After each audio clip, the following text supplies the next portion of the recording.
తాకట్లో ఉన్న మీ బంగారాన్ని విడిపించి ఆ రోజు ఆన్లైన్ రేటుకి కొంటాం. Sharma gold company. నమస్తే, వెల్కమ్ టు సుమన్ టీవీ. నేను జానకి. మళ్ళీ కూడా వారం రోజుల నుంచి మనం చూస్తుంటే గోల్డ్ రేట్ మళ్ళీ ఫ్లక్చువేషన్ అయితే మళ్ళీ కంటిన్యూ అవుతుంది. ఇదే నేపథ్యంలో మళ్ళీ కూడా ఈరోజు గోల్డ్ రేట్స్ పెరిగినట్టుగా కూడా తెలుస్తుంది. ఇవే రేట్స్ కొనసాగుతాయా, మళ్ళీ ఏమన్నా తగ్గుముఖం పడుతుందా అని తెలుసుకోవడానికి మనతో పాటు మార్కెట్ అనలిస్ట్ ప్రశాంత్ గారు ఉన్నారు. వారిని అడిగి మరిన్ని వివరాలు తెలుసుకుందాం. నమస్తే సార్. నమస్తే. ఈ రోజు చూస్తున్నాం మళ్ళీ కూడా మనం 24 క్యారెట్స్ గోల్డ్ చూస్తే 1,58,000 వరకు ఉంది సార్. అలాగే 22 క్యారెట్ చూస్తే 1,45,000 చేంజ్ కనిపిస్తుంది. ఏంటి ఫ్లక్చువేషన్స్ తర్వాత మళ్ళీ ఈ రేట్స్ మనం ఏ విధంగా చూడాలి అని అంటారు? అలాగే గోల్డ్ రేట్స్ కూడా ఇంకా మనకి పెరిగే ఛాన్సెస్ కనిపిస్తున్నాయా ప్రశాంత్ గారు, ఏమంటారు అసలు? డెఫినెట్ గా అండి, చాలా సార్లు మనం చెప్పుకున్నాము గోల్డ్ యొక్క వాల్యూ గురించి. సో నేను మళ్ళీ పదే దాని గురించి చెప్పాను, కానీ ఒక ఇంపార్టెంట్ విషయం చెప్తాను. ఏంటంటే గోల్డ్ అండ్ సిల్వర్ రెండు కూడా లాస్ట్ 18 months లో దాని పర్చేజ్ విధానం, దాని ఇన్వెస్ట్మెంట్ విధానం అనేది కంప్లీట్ గా మారిపోయింది. సో 18 months బిఫోర్ ఎలా ఉండేదంటే ఈక్విటీ మార్కెట్ అనేది డామినేటింగ్ గా ఉంది. 2022 2024 equity market which is share market. So అందులోనే ప్రముఖంగా అంటే ప్రధానంగా ఇన్వెస్టర్లు అందరూ కూడా భారతదేశం కాదు అంతర్జాతీయంగా ఈక్విటీ మార్కెట్ లో ఎక్కువ ఇన్వెస్ట్మెంట్ చేస్తారు. సో నేను చెప్పేది retail investors, foreign institutional investors వీళ్ళు. సో వీళ్ళు ఎందుకంటే ఎప్పుడు కూడా ఎక్కువ లాభం పొందాలి త్వరగతిన, అంటే వెరీ షార్ట్ టర్మ్ లో రావాలి అనేసి దీంట్లో ఇన్వెస్ట్ చేస్తారు. సో ఆ మార్కెట్ కాస్త ఈక్విటీని కాస్త గోల్డ్ సిల్వర్ లాస్ట్ 18 months లో బీట్ చేసింది. ఒక 2025 లో మనం చూసాము దాదాపుగా 75% రిటర్న్ గోల్డ్ ఇచ్చింది, 150% సిల్వర్ ఇచ్చింది. సో ఈక్విటీలోనే సాధ్యమవుతుంది ఇలా బంపర్ ఆఫర్స్, అదేమంటారు జాక్పాట్ రిటర్న్స్ అనేది. సో అంత పెద్ద రిటర్న్స్ అనేది రావడంతో ఒకసారిగా అందరి దృష్టి గోల్డ్ అండ్ సిల్వర్ వైపు పడింది. సో కాబట్టి వీటి యొక్క వాల్యూస్ ఎంత ఫాస్ట్ గా ఫ్లక్చుయేట్ అవుతున్నాయంటే, సో ఈక్విటీ మార్కెట్ లో ప్రధానంగా ప్రాఫిట్ బుకింగ్ జరిగినప్పుడు సిల్వర్ అయితే దాదాపు ₹1,00,000 వరకు ఒడిదొడుకులు ఎదుర్కొంది. అంటే 4,20,000-30,000 వరకు కిలో వెళ్ళిన సిల్వర్ ఒక కాస్త 2,60,000-50,000 వరకు కనిష్టంగా వచ్చి మళ్ళీ ఇప్పుడు ఈరోజు 280 or 3 lakhs లో ట్రేడ్ అవుతుంది. సో గోల్డ్ కూడా దాదాపుగా 170 వరకు వెళ్ళిన గోల్డ్ 145-50 వరకు వచ్చింది. సో బట్ ప్రధానంగా గోల్డ్ వరకు చూసుకుంటే గోల్డ్ కు ఒక డిమాండ్ ప్రైస్ ఉంటుంది. సో అప్రాక్సిమేట్ గా 140-150 కంటే అంత కిందికి వచ్చే పరిస్థితి లేదు. ఎందుకంటే ఆ ప్రైస్ వస్తే ఖచ్చితంగా మళ్ళీ ఇన్వెస్టర్స్ వచ్చి గోల్డ్ నే తీసుకుంటారు. ఎందుకంటే గోల్డ్ అనేది ఆల్టర్నేట్ కరెన్సీ, డాలర్ కి ప్రత్యామ్నాయ కరెన్సీ. అంతర్జాతీయంగా ఒడిదుడుకులు ఎన్ని ఉన్నా కూడా ఇన్ఫ్లేషన్ బీట్ చేస్తూ ప్రధానంగా ఒక సేఫ్టీగా అందరూ కూడా అన్ని దేశాలతో సహా ప్రభుత్వాలతో సహా ఇన్వెస్టర్లు ఇన్వెస్ట్ చేసే అంశం కాబట్టి గోల్డ్ ఎప్పుడు వాల్యూ తరగదని మనం ప్రతి వీడియోలో కూడా చెప్పాం. సో మీరు ఒక లాంగ్ టర్మ్ పర్స్పెక్టివ్ లో గోల్డ్ మీద ఇన్వెస్ట్ చేస్తే మీరు ఎప్పుడు డిసప్పాయింట్ కారు. అంటే మీకు లాస్ట్ ఇయర్ వచ్చినట్టు 75% వస్తుందా అని నేను చెప్పలేను, కానీ ప్రధానంగా చూసుకుంటే 140తో మొదలైందండి gold January 1st 2026. So market లో అంచనాలు చాలా మంది వేశారు, బట్ నేను స్పెక్యులేట్ చేయని నంబరు. బట్ మంచి రిటర్న్స్ వస్తాయి. ఆ రోజుతో రేట్ చూసుకున్నా కూడా 1 month లోనే మనకు 158 or 160 అంటే which is very good return. ఒక 20,000 గోల్డ్ అంటే which is equal to 15% in 1 month. So ఒక 15% పర్ యానం మంచి రిటర్న్ అనుకుంటే మనం సేఫ్ ఇన్వెస్ట్మెంట్స్ లో, అంటే ఎఫ్డీస్ కానీ మ్యూచువల్ ఫండ్స్ కానీ చిట్ ఫండ్స్ కానీ చూసుకుంటే 1 month లోనే అంత రిటర్న్ ఇచ్చింది, ఇంకా పెరిగే అవకాశం ఉంది. కాబట్టి గోల్డ్ ఎప్పుడు కూడా సురక్షితమైన పెట్టుబడి. మీరు అందరు కూడా ఎగ్జిక్యూట్ కాషన్. మీరు ఖచ్చితంగా వాటిని లాంగ్ టర్మ్ పర్స్పెక్టివ్ లో తీసుకోండి. మీ దగ్గర ఉన్న ఇంట్లో నగలన్నీ తాకట్టు పెట్టి క్రెడిట్ కార్డులు స్వైప్ చేసి అప్పులు తీసుకొచ్చి ఏదో ఒక 1 month లో 2 months లో జాక్పాట్ కొట్టాలి అని చాలా మంది, నేను విన్నాను కాబట్టి చెప్తున్నాను, నేను ఏదో ఊహించి చెప్పట్లేదు, చాలా మంది డిసప్పాయింట్ అయ్యారు.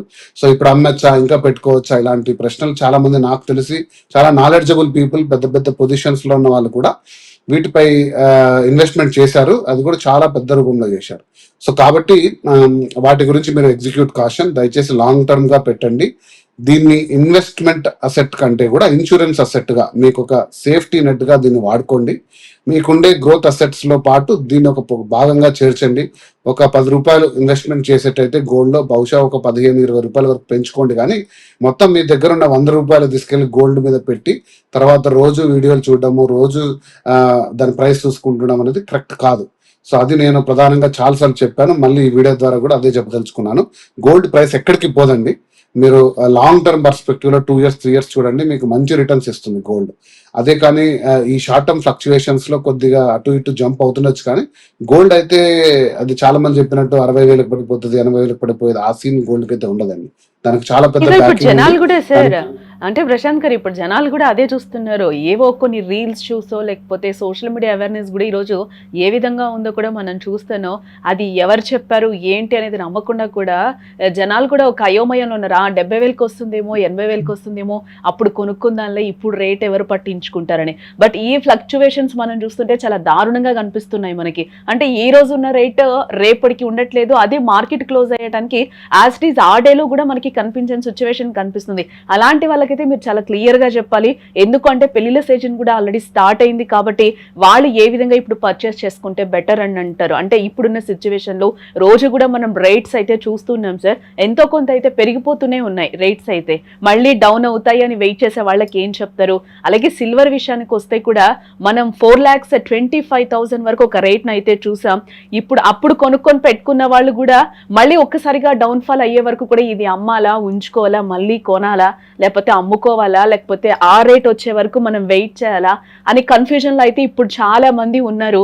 ప్రెసెంట్ కొనుక్కోవాలా అనే ఒక సందిగ్ధంలో కూడా ఉన్నారు. వీళ్ళందరికీ కూడా ఆ డౌట్స్ అయితే ఒకసారి క్లారిఫై చేయండి సార్. చాలా పర్టినెంట్ క్వశ్చన్స్. ఇది 2 ఫోల్డెడ్ గా ఉంది కాబట్టి నేను బ్రేక్ చేసి చెప్తాను. ఫస్ట్, గోల్డ్ అనేది మీరు అన్నట్టు కరెక్టే, ఫిబ్రవరి 19 నుంచి చాలా పెద్ద పెళ్లిళ్ళ సీజన్ రాబోతుంది. ఆల్మోస్ట్ 3 months 2 months బ్రేక్ తర్వాత. కాబట్టి ప్రధానంగా ఫంక్షన్స్, వెడ్డింగ్స్ అన్ని కూడా స్టార్ట్ అవ్వబోతుంది. Gold demand Indian retail market లో పెరుగుతుంది. ఓకే, సో గోల్డ్ డిమాండ్ అనేది ఎప్పుడు పడిపోదు, అది ఆల్వేస్ షైనింగ్ మెటల్. నేను చెప్పాను కాబట్టి కొంచెం స్టాక్ మార్కెట్ తరహాలో ఒడిదుడుకులు ఎదుర్కొంటున్నమాట వాస్తవం, కానీ ప్రధానంగా దాని వాల్యూ పడదు. కాబట్టి మీరు ఎప్పుడు కూడా గోల్డ్ అనేది నేను సజెస్ట్ చేసేది ఏంటంటే 2-3 విధాలుగా గోల్డ్ పర్చేస్ చేసుకోవచ్చు. ఫస్ట్ విధానం వచ్చేసి ఆర్నమెంట్. మీరు తరతరాలుగా మనం కొంటున్నది బంగారు ఆభరణంగా మీరు గోల్డ్ తీసుకోవచ్చు. ఇందులో వచ్చిన ప్రాబ్లమ్స్ ఏంటంటే దాదాపుగా హెవీ మేకింగ్ ఛార్జెస్ చేస్తున్నారు. సో మీరు ప్యూరిటీ కూడా చెక్ చేసుకోవాలి, హాల్ మార్క్ ఉండేట్టు. సో గోల్డ్ మంచిదా కాదని. ఎక్కువ శాతం దీంట్లో తరుగు లేకుండా, ఎక్కువ శాతం మ్యానుఫ్యాక్చరింగ్ ఛార్జెస్ లేకుండా మీరు తక్కువ మొత్తం దాంట్లో స్టోన్స్ వాల్యూ అవన్నీ వాల్యూ కూడా తీసుకొని. ఇక రెండో విధానం ఏంటి అంటే ఫిజికల్ గా గోల్డ్ బార్స్ కొంటున్నారు చాలా మంది, 10 grams 50 grams 100 gram bars. So అది ఎప్పుడు కూడా సురక్షితమే, కాకపోతే దాన్ని మీరు సెక్యూర్డ్ గా పెట్టుకోవాలి. అవి లెండింగ్ కి పనికిరావు. మీరు బార్స్ ఎక్కడ కూడా ప్లెడ్జ్ చేయలేరు. ఆర్నమెంట్స్ ఉంటే మీరు ప్లెడ్జ్ చేసుకోవచ్చు ఎక్కడైనా. ఆర్బీఐ గైడ్ లైన్స్ ప్రకారంగా మీరు బంగారు బిస్కెట్లను ఎక్కడ తాకట్టు పెట్టి డబ్బులు తెచ్చుకోలేరు. బట్ అది మీకు ఇన్వెస్ట్మెంట్ కరెక్ట్ అనుకుంటే మీరు సేఫ్ గా పెట్టుకోగలను మీ లాకర్స్ లో అనుకుంటే ఒకటి లేదా బ్యాంక్ లాకర్ లో పెట్టుకోవచ్చు. ఇక మూడో విధానం అండి, దీంట్లో డిజిటల్ గోల్డ్ గురించి నేను సపరేట్ వీడియో చేస్తాను. అది చాలా పెద్ద వార్నింగ్. ఈ మధ్య సెబీ కూడా దానికి ఒక పెద్ద వార్నింగ్ ఇచ్చింది. దానికి చాలా కేర్ఫుల్. ఎందుకంటే మీరు చెప్పారు ఇందాక, గోల్డ్ ప్రధానంగా కొనడానికి కారణం ఏంటంటే డిజిటల్ గోల్డ్ రావడం. అంటే ఈరోజు మీరు ఫోన్ పే, పేటిఎం, గూగుల్ పేలో వెళ్తే 10 రూపాయల నుంచి స్టార్ట్ చేయొచ్చు గోల్డ్ కొనడం. ఓకే, సో ఎంత అయితే అంత తీసుకొని దాని వాల్యూని మళ్ళీ అమ్ముకోవచ్చు. అది చాలా చాలా రిస్కీ అనేది సెబీ ఇచ్చింది. నేను సపరేట్ వీడియో చేస్తాను మీ ద్వారా. అయితే ఇంకోటి ఈటీఎఫ్ అంటే ఎక్స్చేంజ్ ట్రేడెడ్ ఫండ్స్ వచ్చేసి స్టాక్ మార్కెట్ లో కమాడిటీస్ మీద ఈటీఎఫ్స్ ఉంటాయి. కమాడిటీ సిఎంఎక్స్ కాదు, ఇది సెబీలో బిఎస్సిలో లిస్టెడ్ అయిన స్టాక్స్. హెచ్డిఎఫ్సి గా, హిందుస్థాన్ గానీ, టాటా గానీ ఇలాంటి ప్రముఖ సంస్థలు దీన్ని గోల్డ్ చేస్తాయి. కానీ దాని వాల్యూ ఎప్పుడు కూడా స్టాక్ మార్కెట్ లో అనేది మూడ్ బట్టి ఉంటుంది. సో దాని వాల్యూ పెరగచ్చు తరగచ్చు. బట్ ప్రధానంగా మెయిన్ గోల్డ్ వాల్యూకి కొంచెం దగ్గరలో ర్యాలీ అవుతుంటది ఇది. కాబట్టి ఇందులో కూడా మీరు ఇన్వెస్ట్మెంట్ చేసి ఎప్పుడు కావాలంటే అప్పుడు అమ్ముకోవచ్చు, తీసుకోవచ్చు. బట్ దాన్ని జాగ్రత్తగా పరిశీలించాలి. ఆ పర్టికులర్ కంపెనీ ఈటీఎఫ్స్ ఎలా ట్రేడ్ అవుతుంది, ఎంత మొత్తంలో డిఫరెన్స్ ఉంది ఫిజికల్ గోల్డ్ కి దీనికి, లాంటివి అంచనా వేసుకొని ఎంత ఈజీగా దాని వాల్యూస్ సేల్ చేసుకోవచ్చు, పర్చేస్ చేసుకోవచ్చు, లాంటివి గమనించుకొని కొనొచ్చు. సో వీటన్నిటి మీద నేను చెప్పేది ఏంటంటే, మీకు గోల్డ్ ఇష్టం అయితే, సో ప్రముఖంగా అందరు కూడా చేసేది ఏంటంటే గోల్డ్ స్కీమ్స్. గోల్డ్ స్కీమ్స్ లో ఫస్ట్ అడ్వాంటేజ్ ఏంటంటే మీరు మార్కెట్ ఫ్లక్చువేషన్స్ కి ఎదుర్కొని ఒక 10 to 12 times ఎంటర్ అవుతారు మార్కెట్ లో. ఒక వన్ ఇయర్ లో 11 months 12 months పర్ మంత్ మీ అవకాశం బట్టి 10,000 50,000 20,000 ఇన్వెస్ట్ చేస్తారు. అది ఇయర్ ఎండ్కి ఒక 5 లక్షలు అవుతుంది. సో అలా తీసుకున్న దాని మీద మీకు తయారీ ఛార్జీలు ఏమి ఉండవు అనేసి ఒక కంపెనీస్ చెప్తాయి. కాబట్టి సో మీరు అడ్వాంటేజ్ తీసుకొని ఆర్నమెంట్ తీసుకుంటే మీకు బంగారు ఎగ్జాక్ట్ మీరు బంగారు వాల్యూకి ఆర్నమెంట్ వస్తుంది. సో మార్కెట్ లో మళ్ళీసార్లు ఎంటర్ అవుతారు కాబట్టి ఆటోమేటిక్. కాకపోతే దీంట్లో వెయిటింగ్ పీరియడ్ ఎక్కువ ఉంటుంది. సో అది మీరు చూసుకొని, బట్ స్కీమ్స్ లో అయితే నేను చాలా వరకు సజెస్ట్ చేస్తాను, అదే best way to buy gold. Okay, ఇక సెకండ్ మనం చెప్పినట్టు ఫిజికల్ బార్స్ అనేది అది మీ రిస్క్. సో నేను సజెస్ట్ చేసేది అది. సో ఫ్లక్చువేషన్స్ మీరు ఎదుర్కోవాలి అంటే ఇలా మల్టిపుల్ టైమ్స్ ఎంటర్ కావాలి, లాంగ్ టర్మ్ పర్స్పెక్టివ్ లో చూడాలి. గోల్డ్ ఎప్పుడు కూడా మంచి రివార్డింగ్ గా ఉంటుంది. ఇక సెకండ్ పాయింట్ మీరు అడిగినట్టు సిల్వర్ అనేది చాలా షార్ట్ మార్కెట్ అనేది. సో అందులో ఎంటర్ అయిన ఈక్విటీ మార్కెట్ లో వాళ్ళు ఎప్పుడైనా సరే 4 లక్షలు 350 టార్గెట్ వచ్చినప్పుడు ప్రాఫిట్ బుక్ చేస్తారు, హెవీగా దాన్ని సెల్ చేసి ఆర్టిఫిషియల్ గా దాని డిమాండ్ పడిపోతుంది. ఒరిజినల్ సిల్వర్ వాల్యూ అనేది పడిపోదండి. మనం చాలాసార్లు డిస్కస్ చేసాము. ఇండస్ట్రీస్ అనేది పెరుగుతూ పోతున్నాయి. ఈవీ మార్కెట్ కానీ, సోలార్ ప్యానెల్స్ కానీ, వాటన్నిటిలోకి సిల్వర్ కావాలి. అంత ప్రొడక్షన్ లేదు ప్రపంచవ్యాప్తంగా. అమెరికా కూడా క్రిటికల్ మినరల్ గా చెప్పింది. ఆస్ట్రేలియాలో ప్రధానమైన మైన్స్, సిల్వర్ మైన్స్ వాళ్ళు కూడా ఇంత సప్లై చేయలేకున్నామని చైనా కూడా ఆంక్షలు పెట్టింది. యూరోపియన్ మార్కెట్ ఆంక్షలు పెట్టింది. సో సిల్వర్ కి డిమాండ్ అనేది తరగలేదు. కాకపోతే ఈక్విటీస్ ఎంటర్ కావడం వల్ల గత 2 నెలలుగా చాలా హెవీ ఫ్లక్చుయేషన్స్ చూస్తున్నాం. బట్ మీరు ఇన్వెస్టర్ అయితే కొద్ది మొత్తం సిల్వర్ తీసుకొని మీరు దాచుకొని ఖచ్చితంగా లాంగ్ టర్మ్ మీరు హోల్డ్ చేసుకుంటే సిల్వర్ మీకు ఖచ్చితంగా మంచి రిటర్న్ ఇస్తుంది. దాని డిసప్పాయింట్మెంట్ ఏం లేదు. సో లాంగ్ టర్మ్ పర్స్పెక్టివ్ లో పెట్టండి. సో మీరు సురక్షితమైన పెట్టుబడులు పెట్టండి అనేది నేను చెప్తున్నాను. సార్ అలానే ఈక్విటీ మ్యూచువల్ ఫండ్స్ పరిస్థితి ఏంటి సార్? భారీగా కూడా మనకి గోల్డ్ ఈటీఎఫ్స్ లోకి కూడా పెట్టుబడులు వస్తున్నాయి అనేది అయితే ఒక మాట వినిపిస్తుంది. మీరు దీని గురించి ఏం చెప్తారు? సో మంచి ప్రశ్న వేశారు. ఈక్విటీ మార్కెట్ గురించి మనం చెప్పాల్సిన పని లేదు. ప్రపంచవ్యాప్తంగా ఏ బిజినెస్ ఛానల్ పెట్టుకున్నా, ఏ పేపర్ తీసుకున్నా వాటి గురించి కంప్లీట్ అనాలిసిస్ ఉంటుంది. సో నేను దాని వైపు వెళ్ళాను. కాకపోతే ఒక పాయింట్ చెప్తానండి. 2020 to 2024 వరకు ప్రధానంగా ఇన్వెస్టర్లు అందరూ కూడా భారతదేశం కాదు, ప్రపంచవ్యాప్తంగా కూడా స్టాక్ మార్కెట్ లోనే చేశారు. ప్రధానమైన తమ ఇన్వెస్ట్మెంట్స్ అందరూ కూడా అది డైరెక్ట్ స్టాక్స్ పర్చేజ్ చేయడం కానీ, లేదా మ్యూచువల్ ఫండ్స్ ద్వారా. మ్యూచువల్ ఫండ్స్ అంటే కామన్ అసెట్స్ అండి. ఒక కంపెనీ వచ్చేసి మీ తరపున షేర్లు కొని వాటిని దాచిపెట్టి దాని వాల్యూ మీకు కొద్ది మొత్తం బ్రోకరేజ్ తీసుకొని ఇస్తుంది. సో మ్యూచువల్ ఫండ్స్ అర్థం కాని వాళ్ళకు చాలా ఈజీ సబ్జెక్ట్ అది. షేర్ మార్కెట్ అర్థం కాని వాళ్ళకు. బట్ దీంట్లో రిటర్న్స్ కొంచెం తక్కువ ఉంటాయి స్టాక్ మార్కెట్ తో పోలిస్తే, బట్ కొంచెం సెక్యూర్డ్ గా ఉంటుంది. బట్ 2020 to 2024 లో ఈ మార్కెట్ అనేది చాలా ఫ్లై అయింది. బట్ 25-26 అమెరికాలో ఉన్న రిసెషన్ కారణంగా ప్రపంచ స్థాయి ఆర్థిక మరియు తర్వాత యుద్ధ వాతావరణ దృష్ట్యా ఈ ఈక్విటీ మార్కెట్ మీద కాన్ఫిడెన్స్ తరుగుతూ వచ్చింది. సో అందులో అంత పెద్దగా రిటర్న్స్ రావట్లేదు. పెద్ద షాకింగ్ గా స్టాక్ ట్రేడ్ అవ్వడం కూడా జరిగింది. సో ఇందులో ఉన్న చాలా మంది రిటైల్ కానీ, ఇన్స్టిట్యూషనల్ ఇన్వెస్టర్స్ కూడా ప్రధానంగా కమాడిటీ ట్రేడింగ్ వైపు వచ్చారు. ఎందుకంటే 2025లో చూశారు పెద్ద జంప్ వచ్చింది గోల్డ్ కి, సిల్వర్ కి.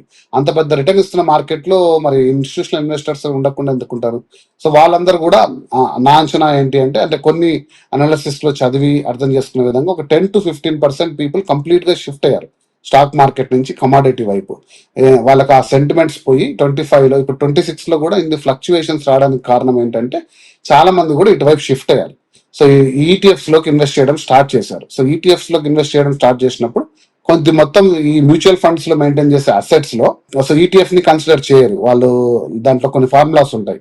సో వాళ్ళు కొద్ది మొత్తం మిడ్ క్యాప్ లో, లార్జ్ క్యాప్ లో, కొన్ని రిస్కీలో, కొన్ని బాండ్స్ లో పెట్టుకుంటారు వాళ్ళు వచ్చే ఫండ్స్ ని అలొకేషన్స్ లో.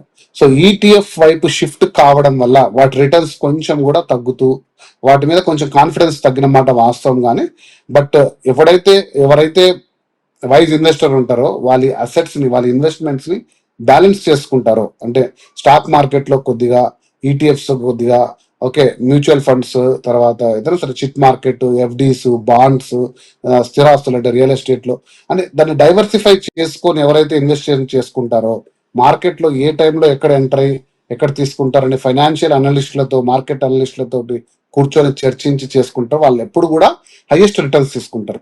అన్నిటినీ ఏదో వీడియోలు చూసి, థంబ్నెయిల్స్ చూసి, డిజిటల్ స్పేస్ లో వచ్చే న్యూస్ చూసి ప్రతి దాంట్లో ఆవేశపడి మనం ఇన్వెస్ట్ చేసి చేతులు కాల్చుకోవడం కంటే కొద్దిగా ఆలోచనతో చేసే విధానం అండి ఇదంతా. కొంచెం లాంగ్ టర్మ్ పెట్టుకుంటే బెటర్ అంటారు. 100%. సార్ ఇవన్నీ ఇప్పుడు గోల్డ్, సిల్వర్ లో కూడా మనం ఫ్లక్చువేషన్స్ చూస్తున్నాం. ఇదే నేపథ్యంలో స్టాక్ మార్కెట్స్ సిచ్యువేషన్ ఏ విధంగా ఉందంటారు? మళ్ళీ కొంచెం మార్కెట్స్ ఏమైనా పుంజుకున్నట్లు కనిపిస్తున్నాయా? మరి ఎలా ఉండే అవకాశం ఉంది? వాటిల్లో పెట్టి రీసెంట్ గా కూడా మనం చూసాం, ఒక సాఫ్ట్వేర్ ఆత్మహత్య చేసుకున్న సందర్భం కూడా మనకి కనిపించింది. ఈ ట్రేడింగ్ లో పెట్టి కూడా ఏంటి అసలు మార్కెట్స్ ఏ విధంగా ఉంటాయి అంటే వాళ్ళు కూడా కొంచెం ఇన్వెస్ట్ చేసిన తర్వాత లాంగ్ టర్మ్ వరకు వెయిట్ చేయాలని అంటారా ఏంటి ఆ ట్రేడింగ్ చేసేటప్పుడు కూడా? సో అంటే స్టాక్ మార్కెట్ పరిస్థితి ఎలా ఉంటుందని చెప్పేసి మీరు నేను అంచనా వేస్తే ఖచ్చితంగా అందులో ఎలా ఇన్వెస్ట్ చేయాలో మనం అందరం కూడా రిటర్న్స్ తీసుకోవచ్చు. బట్ నిన్న ఈరోజు మార్కెట్స్ బాగున్నాయి. నేను చూసాను ఈరోజు Sensex I think around 600-500 points up ఉంది. సో ఈ మార్కెట్ అనేది ఎప్పుడు కూడా అంటే మీరు సెన్సెక్స్ 1000 పాయింట్లతో స్టార్ట్ చేసిన సెన్సెక్స్ 67,000 77,000 770 టైమ్స్ కావడం అనేది it's phenomenal. Okay, 77 times, not 770. So in span of like ఎప్పుడు స్టార్ట్ అయింది, అరౌండ్ 80s 90s అనుకుంటాను. సో స్థిరంగా దాని పర్ఫార్మెన్స్ దానికి ఉంది. కాకపోతే మీరు ఎక్కడ ఎంటర్ అవుతున్నారు, ఎలా ఎంటర్ అవుతున్నారు, ఎంత నాలెడ్జ్ తో ఎంటర్ అవుతున్నారు అనేది చాలా ఇంపార్టెంట్. సో కాబట్టి స్టాక్ మార్కెట్ అనాలిసిస్ నేను డీప్ గా ఎప్పుడు చెప్పను, బట్ ఇది మీరు కాషన్ తో చేయవలసినది. నాకు తెలిసి రాబో తరాలైనా ఇంకో డికేడ్ అయినా 2 decades అయినా కూడా ఎప్పుడు కూడా ఇన్వెస్ట్మెంట్ రూపంలో అంటే ప్రపంచవ్యాప్తంగా ఎక్కువ శాతం ఇన్వెస్ట్మెంట్లు చేసి మనీ రిటర్న్స్ కానీ మనీ ట్రాన్సాక్షన్స్ జరిగేది ఎప్పుడు ఫస్ట్ ప్లేస్ స్టాక్ మార్కెట్. అది అమెరికాలో కానీ, అది ఇండియాలో కానీ, యూరోపియన్ మార్కెట్లో కానీ, ఇంకా ఏ దేశాల్లో అయినా కూడా స్టాక్ మార్కెట్ ని దాటి ఏది కూడా ట్రాన్సాక్షన్స్ జరగవు. సో కాబట్టి వాటి యొక్క విలువ తగ్గుతుంది అని నేను అనుకోను. రాబో రోజుల్లో అంటే రాబో సంవత్సరాల్లో కూడా దాని వాల్యూ ఎప్పుడు ఉంటుంది. కాకపోతే అది మూడ్ అండ్ సెంటిమెంట్ బట్టి ఉంటుంది. ఒకసారిగా యుద్ధ వాతావరణం వచ్చింది అనుకోండి, జీరో అయిపోతుంది. మీరు కోవిడ్ చూశారు కదా, ఒక్కసారిగా ఒక రోజుకి 25,000 పడిపోయింది. మీ దగ్గర ఉండే ఒక కోటి రూపాయలు ఆస్తుంది అనుకోండి, ఒక్కసారికి 25 లక్షలు అయిపోయాయి ఒక రోజు. మీ కళ్ళెదురుగా స్టాక్ మార్కెట్ క్రాష్ అయిపోతుంది. మీరు దానికి కృంగిపోయి ఆ రోజు మీరు ఎగ్జిట్ అవుతారా లేదా ఇంకా కాన్ఫిడెన్స్ పెట్టుకొని మళ్ళీ 2024 25 వచ్చేసరికి మళ్ళీ అది పెరిగిపోయింది, రైట్? సో కాబట్టి మీరు కాషన్ అనేది చాలా ఇంపార్టెంట్. కాషన్ తోటి మీరు పెట్టుకున్నారనుకోండి, ఖచ్చితంగా స్టాక్ మార్కెట్ కూడా మీకు మంచి రిటర్న్ ఇస్తుంది. Okay, right sir. Thank you so much Prashanth గారు. థ్యాంక్ యూ.